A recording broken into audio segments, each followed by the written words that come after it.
I haven't been with this many members of the Prep Brotherhood since my own graduation in June of 1969. It feels great, especially to be here with the fathers, guardians, mentors of this new generation of prep young men. Mark Twain, the famous 19th century author, once told an audience, "When I was a boy of 14, my father was so ignorant I could hardly stand having him around.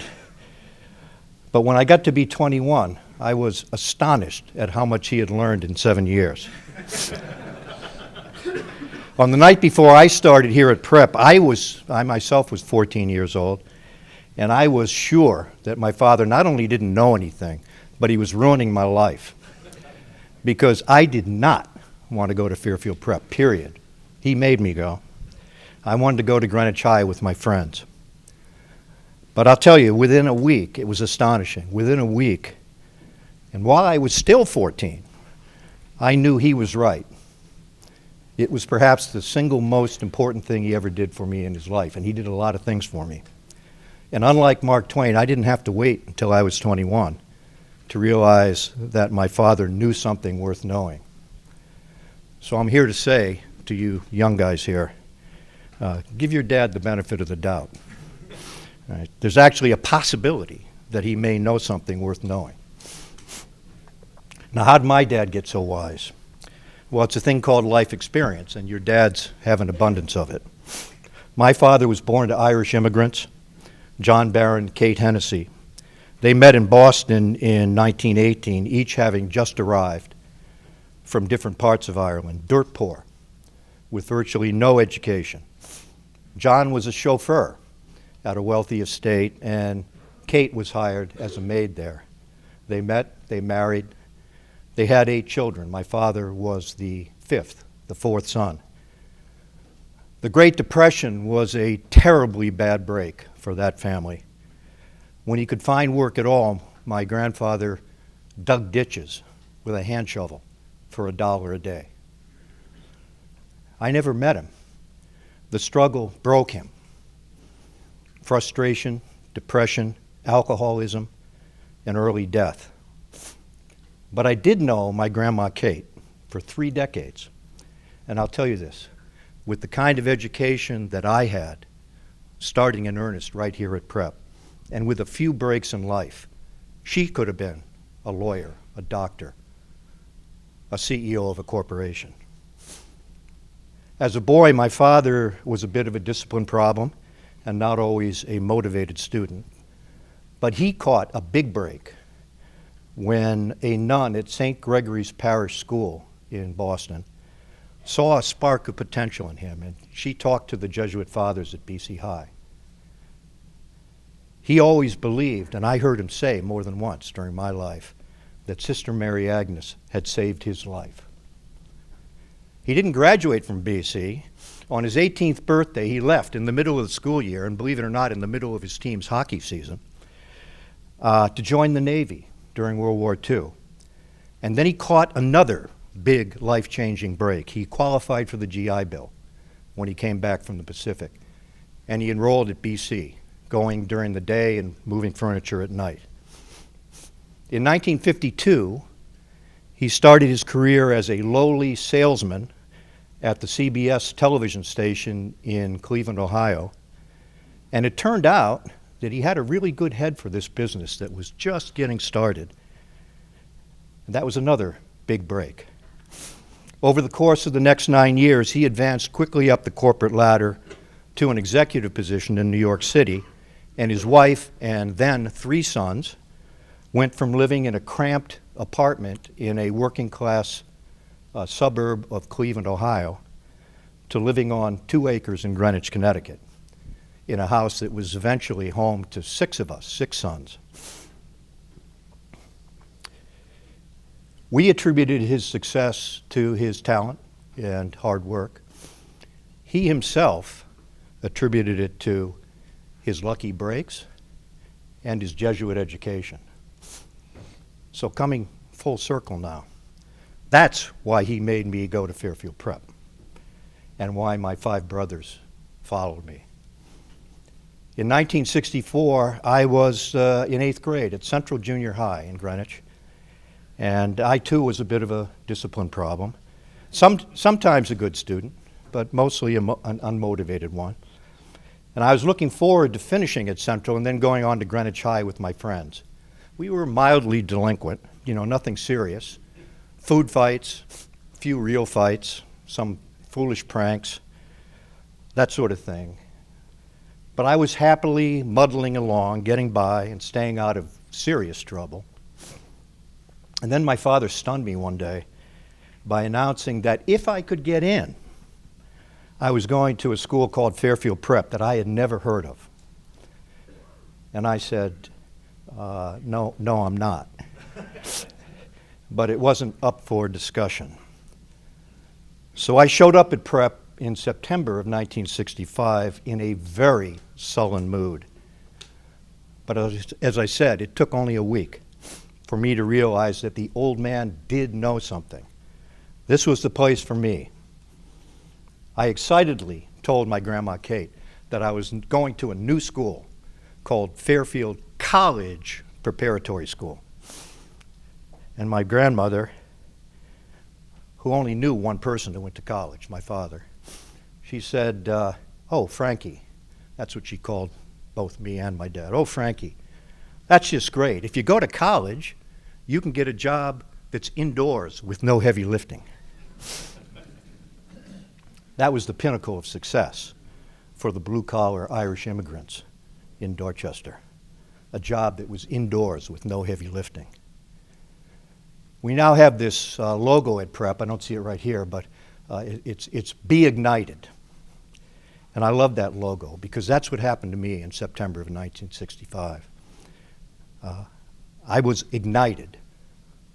Something happened in my sullen teenage heart and mind. I suddenly wanted to prove something to myself, to my father. I wanted to be my best self. And I went on a tear that carried me to where I am now, standing before you.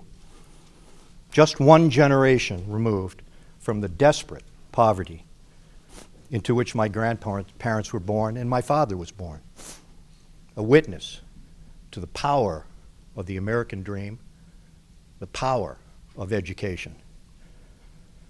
Now, you young guys here, you may think that my message for today is bear down. Bear down in your studies and do well. And I'm not going to tell you that. Do your best. Become what you can be. Do it for yourself. Do it for your father. Do it for the others who love you and want the best for you. But I have another message, and it's not quite that obvious. It's a lesson I learned from my own father, mostly by observing him throughout his life. You're at the start of your adult life, and the chances are very good that you're going to enjoy some success in life. Success, of course, is defined in different ways. For my grandmother, it was an indoor job with no heavy lifting. But even by that modest definition, there would be people who were less successful, people working outdoors and humping heavy loads in the rain. As you proceed through life and achieve success, however defined, don't succumb to the feeling that you're better than those who haven't enjoyed your success. Treat every human being you encounter with respect and kindness, no matter what their occupation, wealth, success, background, or station in life. Here at Prep, we train and we strive to be men for others. It's a wonderful aspiration. But that aspiration has two aspects. One I call the macro or high-level aspect, and the other the micro or retail aspect. I enjoyed some success in my life as a lawyer, and I met a lot of really powerful and affluent people. People whose names you'd recognize if I said them. And I met more than a few who professed concern for humanity. And some of them engaged in some really admirable philanthropy. That's the macro part of Men for Others. But I found that many of those good men were not so good at treating individual human beings with respect and kindness if they didn't see them as equals. You know, the doormen, the custodian in their buildings, the messengers, the cashiers or store clerks, the caddies, the gardeners, the taxi or limousine drivers, like my grandfather, the waitresses and busboys, the housekeeper at the hotel, the locker room attendants at their clubs, the porters at the airport, the guys who parked their cars, picked up their trash, delivered their papers, or shined their shoes. Mostly because of the example that my father set, I don't consider it enough to serve humanity if you don't treat individual human beings with a kind and generous spirit. That's the micro part of being a man for others. My dad didn't have a lot of grand thoughts about doing good for humanity, but he just genuinely liked people. He was outgoing and gregarious, and he treated everyone he met with respect and kindness. Now, in so doing, he overcame a big bundle of prejudices, macro prejudices, that were common and acceptable in the place and time of his upbringing. When he was growing up in Boston, all the various ethnic groups had their own neighborhoods. They didn't mix, but they were darn sure that they didn't like the other guys. They didn't know them, but they were sure they didn't like them. And regrettably, this was just an accepted part of life in that time and place, where everyone was just struggling to get by. And look, we can forgive them for that, right? We live in a better and more tolerant world now, and you guys are going to go out and make it even better. But I'm not one for applying current norms to people who lived in a different time and place. It's not fair. I don't think we should be pulling down statues of Teddy Roosevelt because his perspective on Native Americans didn't conform with what's acceptable today. And by the way, that's something that actually happened in New York City just a few years ago. My dad could say things that were incorrect, insensitive by today's norms. But in the 60 years I knew him, I never saw him treat any individual with anything other than respect and kindness. Not once. It didn't matter who they were or where they came from. It didn't matter whether they were rich or poor, what color they were, or what nationality, or if they were immigrants, or what religion, or what language they spoke, or what jobs they had. Despite growing up in poverty, he always remembered those few critical lucky breaks that he caught. He said out loud and often how lucky he felt. And he reminded us, his 6 sons, of how lucky we were. He said to me more than once, "Frankie, when you see someone less fortunate than you are, remember, there but for the grace of God go I." My faith in my father's fundamental generosity of spirit became profoundly important to me in 1975. In my very first law school class, I sat next to a young woman of 22 years named Eve Brandis Sundelson from Ann Arbor, Michigan. And I was smitten from the moment I saw her. And you talk about lucky breaks, it became clear pretty quickly that there was something special going both ways. And as we got to know each other over the next week, there came a point where she asked me, she said, "So tell me about your family." And I said, "Well, I'm from a big Boston Irish Catholic family. How about you?" And she hesitated and said, "Oh, well, I'm Jewish." And we sat in silence for a moment, with both of us having exactly the same thought, which was, uh-oh. Now what? I won't keep you in suspense. We've been together now ever since. It'll be 50 years in September. We have 3 wonderful children, 3 grandchildren, and another one on the way in May. And I'm the only member of my family who wasn't born in New York City and is not Jewish. Though I will tell you that my kids thought they were the luckiest kids on earth because they got to celebrate all the holidays. My daughter Alicia sang for years in the choir at St. Mary's Church and then at Christ Church in Greenwich. But at the moment when I learned Eve was Jewish and she learned I was Catholic, we both froze for a moment. I had never eaten a bagel. I just ate one now. I had never eaten a bagel, and I didn't know what a bar mitzvah was. She had never had a Christmas tree and had never attended midnight mass. So the question was, how are our families going to take this? And with a moment's thought, it didn't take much, I was sure it was going to be okay on my side. Yeah, I knew that my parents were raised in that Boston working class culture that featured a little bit of anti-Semitism. It wasn't malevolence, it was just ignorance, macro ignorance. But I also knew that neither my father nor my mother ever treated individuals on the basis of those kinds of prejudices. I knew that two of my father's favorite friends, the funniest men that my brothers and I had ever met, Stu Tauber and Stan Mosier, were both Jewish. There wasn't going to be any problem. And there was none on Eve's side either. Her wonderful parents were apprehensive at first. Eve's mother had escaped from Nazi Germany at the age of 13 with her parents. The rest of her extended family perished in the Holocaust. They were entitled to be a little apprehensive, but they overcame it, and we've been blessed by warmth, friendship, and love within our extended family ever since. When I took Eve to meet my grandma, Kate, for the first time, she was nervous. She knew my grandmother was a devout Catholic who went to Mass every morning.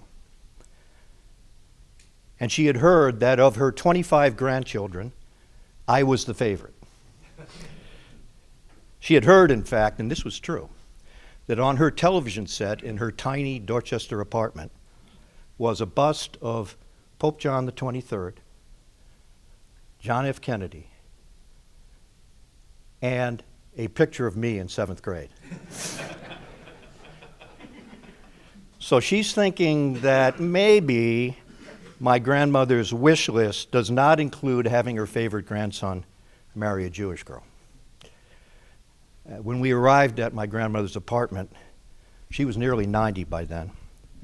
She beckoned Eve to come over and sit next to her on the sofa.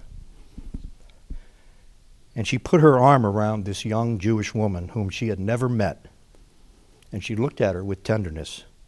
And she said, "You know, Eve, we're all God's children."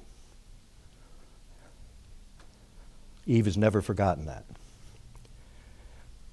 In closing now, finally, I want to urge you to stay true to our prep commitment to be men for others, both in the macro sense and the micro sense. Yes, yes, yes, love humanity and do good works. But as you enjoy your success in life, always treat others with respect and with a kind and generous spirit. Start right here with fellow members of the Prep Brotherhood, the guys who aren't the cool kids, who don't fit in as easily as you may. And keep it up when you leave Prep. And let me be clear here. I want to just make sure I'm clear. There are a lot of things in life that are competitive. I'm not telling you not to compete. I'm not telling you not to go hard to reach your goals, not to go toe-to-toe for that job or that opportunity. Go for success. My dad loved to compete, and he liked winning. He was no pushover, he was no softy. But never succumb to thinking that your worldly success or winning is the measure of your self-worth.